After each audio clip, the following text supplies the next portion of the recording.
Welcome back. Violence in English-speaking areas of Cameroon over the last year is having a knock-on effect in neighboring Nigeria as thousands of refugees are seeking refuge in the country. Some are fleeing the unrest, while others who are suspected to be secessionists in favor of armed struggle could be using the Nigerian side of the border as a base. Most have fled across the border on foot through the bush since the start of an increased crackdown by authorities in the capital, Yaoundé. Cameroon was divided between French and British before independence in 1960, and English speakers account for 20% of the population of 23 million. In recent weeks, growing numbers have joined the ranks of secessionists, some of whom are openly advocating armed struggle for an independent state. Well, joining us now from our Abuja studios is the Communications Secretary of the South Cameroon Amazonia Republic, Mr. Chris Ano. Thanks for joining us on the program. Now, tell us about the agitation for an independent southern Cameroon.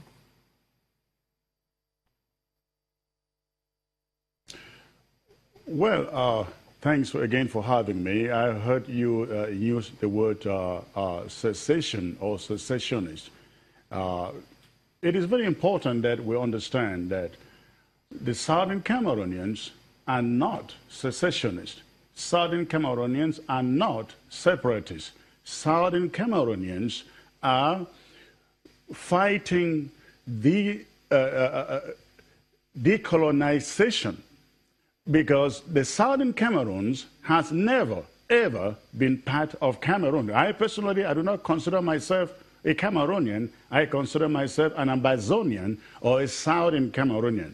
And so we are not secessionists because if you look at our history, we joined the French-speaking part of Cameroon as an independent nation, just as they too were an independent nation. And we're interested to know that we were part of Nigeria. In 1953, our representatives walked out of the Eastern House of Assembly in Enugu and created the state of the Southern Cameroons.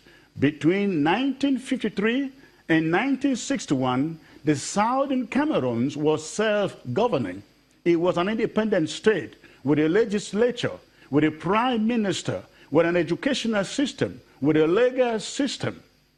In 1961, when we were supposed to join the French to become a federal state, it never happened because there was never an act of union between English Cameroon or the Southern Cameroons and French Cameroon. And so when we say we as Southern Cameroonians, we are Amazonians, we actually mean that we have never been part of the Republic of Cameroon. Now, going back to the crisis, what is going on is that on October 1st, we Southern Cameroonians will formally declare and restore the state of the Southern Cameroons. La République du Cameroon, which is French Cameroon, they've not been happy about this. And they are still living in dreamland. They're thinking that the Southern Cameroons will remain part of French Cameroon. And we have said no. And because we say no, La République du Cameroon has declared war on the Southern Cameroons, and which is why you have now thousands of the Southern Cameroons refugees flowing to Nigeria every day. Now, in your advocacy for an independent Southern Cameroon, have you at any time made a case to the African Union and the United Nations?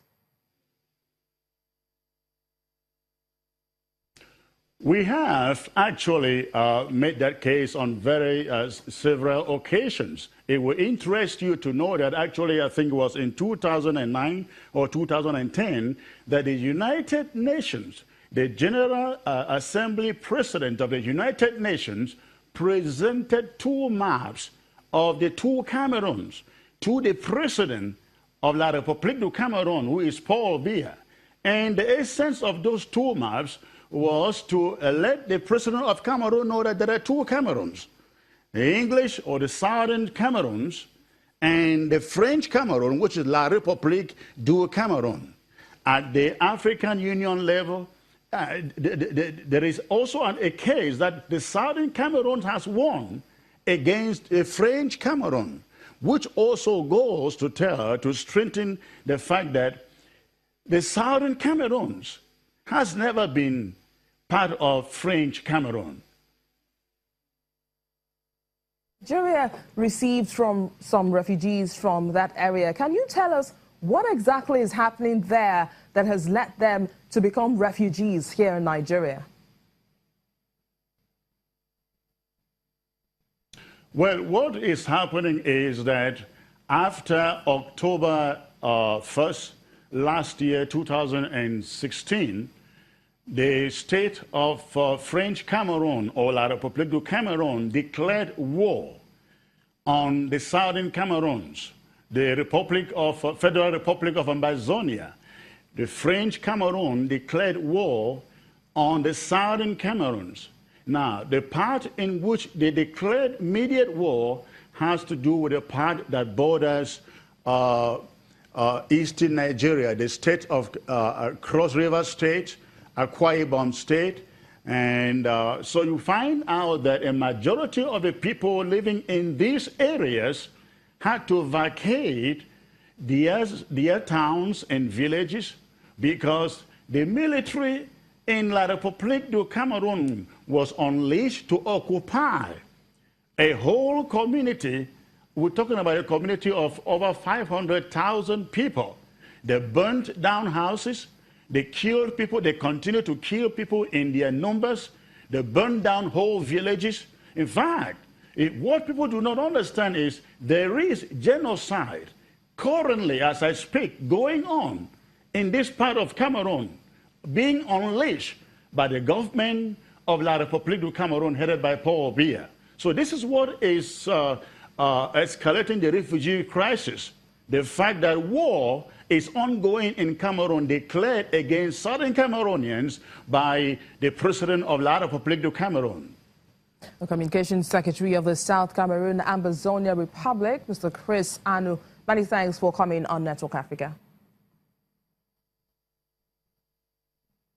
Now, the Cross River State government, or citizens of the Central African Republic, are angry about a ruling by French magistrates who dismissed the case brought against a group of French soldiers accused of sexually abusing children while in deployment in the country. The UN's 10,000-strong mission in Central African Republic has been dogged by accusations of sexual abuse since it deployed in 2014 to curb fighting between mainly Muslim Salika rebels and Christian militias.